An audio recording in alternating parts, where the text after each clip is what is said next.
6 nelayan yang sempat terombang-ambing di laut usai kapal mereka tenggelam dihantam gelombang tinggi akhirnya berhasil dievakuasi. Ke-6 nelayan asal Kecamatan Ujung Bulu, Kabupaten Bulukumba itu langsung dibawa ke rumah sakit untuk mendapatkan perawatan medis. Sebelumnya, ke-6 nelayan itu pergi memancing ikan di laut. Namun saat hendak kembali ke darat, kapal mereka tenggelam dihantam gelombang tinggi. Atas peristiwa ini, pihak BPBD mengimbau nelayan untuk tak melaut dulu hingga kondisi gelombang kembali normal.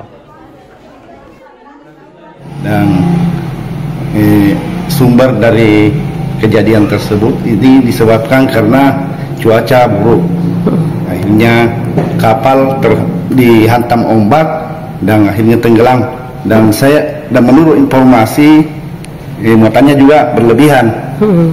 Pukul 9 malam. 9 malam. Ya. Jadi yang melakukan evakuasi siapa, Pak? Jadi tim reaksi cepat dari BPBD dan dibantu masyarakat. Berapa korban, Pak?